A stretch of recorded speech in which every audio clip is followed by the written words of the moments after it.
Hi, this video is to talk to you about womanhood and relationships. I felt inspired to make this video because I'm an expert at relationships, and that is not at all true. I am not an expert at relationships. What I'm very good at is observing the human condition, understanding our interpersonal relationships, as well as seeing the big picture and the archetypes and the themes and the trends in not only society, but within groups of people, whether it's a certain age range, in a certain industry, it doesn't matter. We all go through very similar themes, just different ways. And one of the things that I've faced in my life over the last year is ending a relationship with integrity. I was engaged, and I'm not now. And cultivating, healing, creating friendships with women who I love and adore. Now, within my age group and within people around me, not only in the spiritual community, but just around in general, women are having challenges in relationships. Okay, that's nothing new. We always had relationship challenges. The balance between your own identity, what you need and what you want and what you can give versus your partner, the love of your partner, how you interact, your common goals, the whole thing. Okay, that's fine and good. What I think is unique about this time and where we are right now is specifically related to women who are stepping into that full power of their divine feminine being. And because of what's going on the planet right now, and just in society, there's a huge shift, and there has been a huge shift with feminine energy. And the truth is, the men are feeling it too.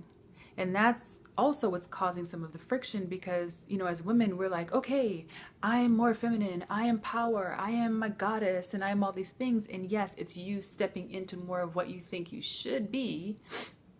But for a man who already has had trouble with identifying with his emotions and his feelings and expressing himself and his intuition, the feminine qualities, for them to also rise up in him is confusing. It's a problem. And as much as we say that we want a man who's that way, do we really know how to interact and partner and be with a man who's that way? Because everything needs balance. I was going to go into masculinity, but I won't go there. I'll just keep it about these dynamics of embracing your own power as a woman as it relates to being in a relationship. So, a few things that I wanted to bring up. One, when you're in a relationship and there's some struggle, there's two ways I think you can handle it, at least two ways I'm going to talk about right now.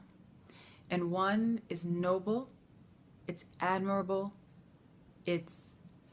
some would call it the old school way of being, but it is beautiful. And it is 100% the full power of the goddess and of being a woman.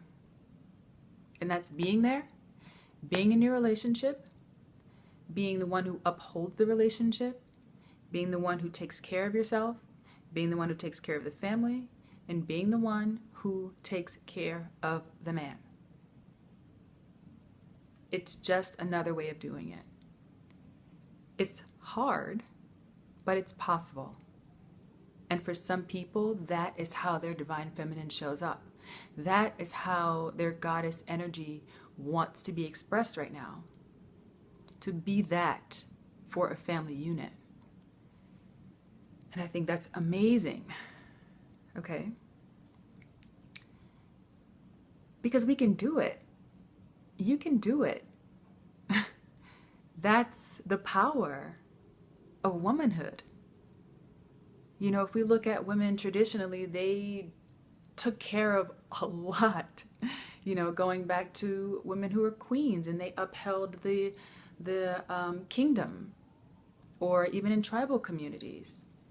You know, women can do it. It gets even harder when, you know, everything else is mixed in our modern society and everything else that we need in life and on a daily basis, and we're exhausted because we're not healthy, we're not eating well, our personal care is lacking because we interpret being a strong woman as giving up ourselves to serve the family. When in reality, you have to take care of yourself first. What foundation do you have if you're not strong, full, and solid yourself? And now let me just be clear. This does not mean that if you are not in a healthy if your relationship is not healthy, that you should stay there and just make it work and stick and, you know, be and no.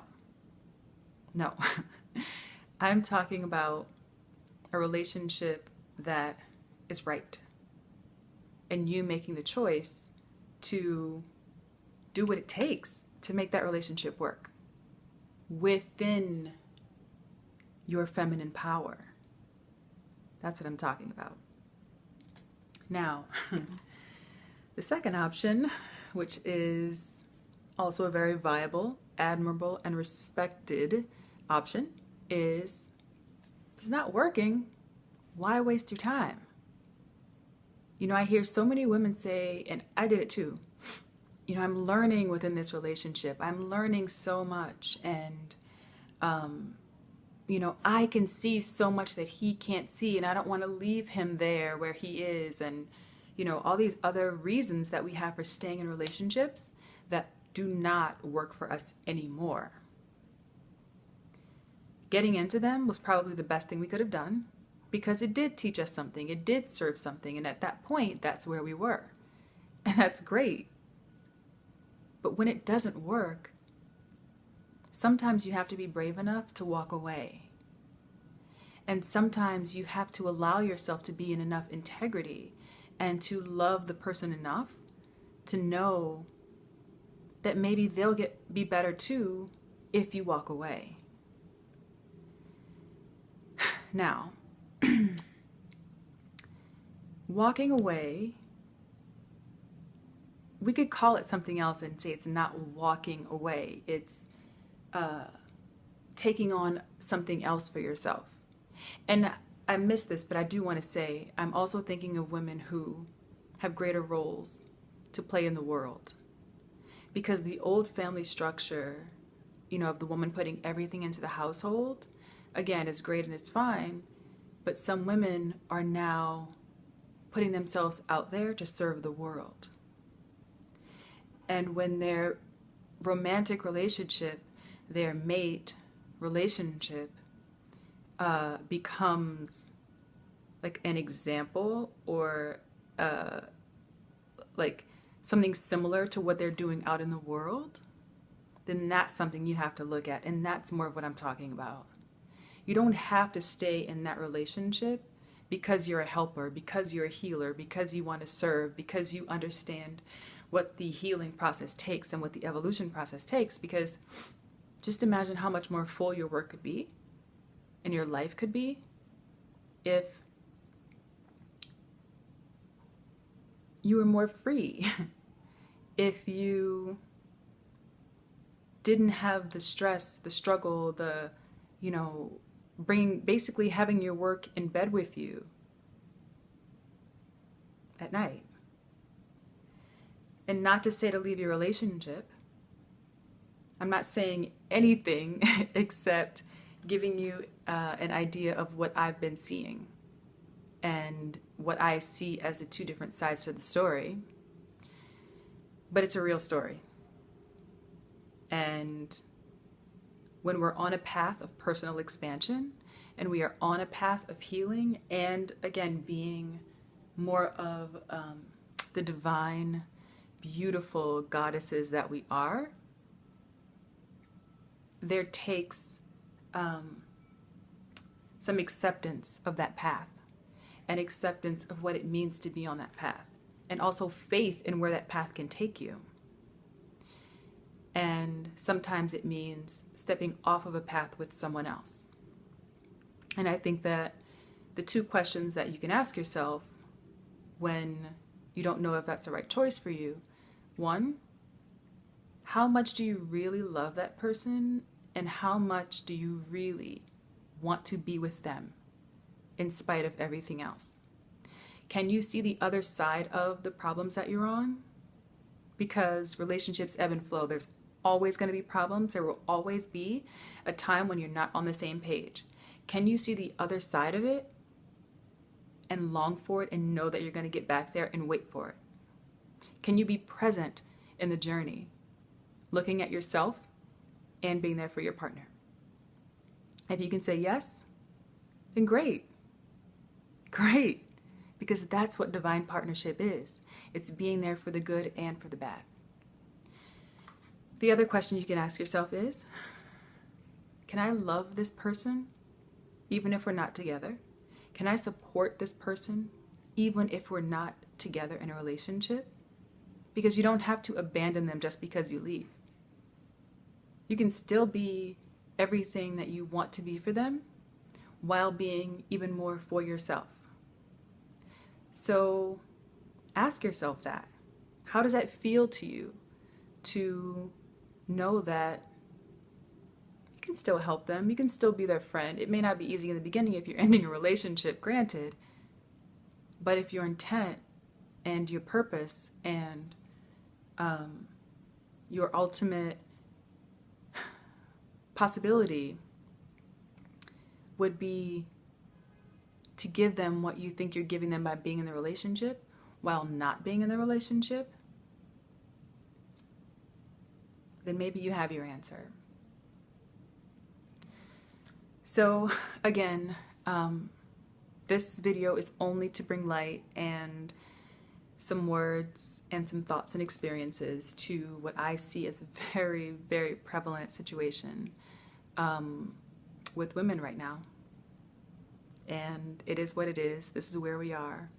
And I know that there's many more sides to it, and I only picked 2 sides to talk about, and maybe in later videos we can get into the different topics. I would love to hear your thoughts and your experiences and continue this dialogue, because it is so important. It's so important right now for me, for you, for everyone who is on a path of self-exploration and expansion and love and relationship and awakening. It really matters. It's really important. So I look forward to hearing from you. And I hope that you enjoy this video and you got something out of it. With love from my heart to you.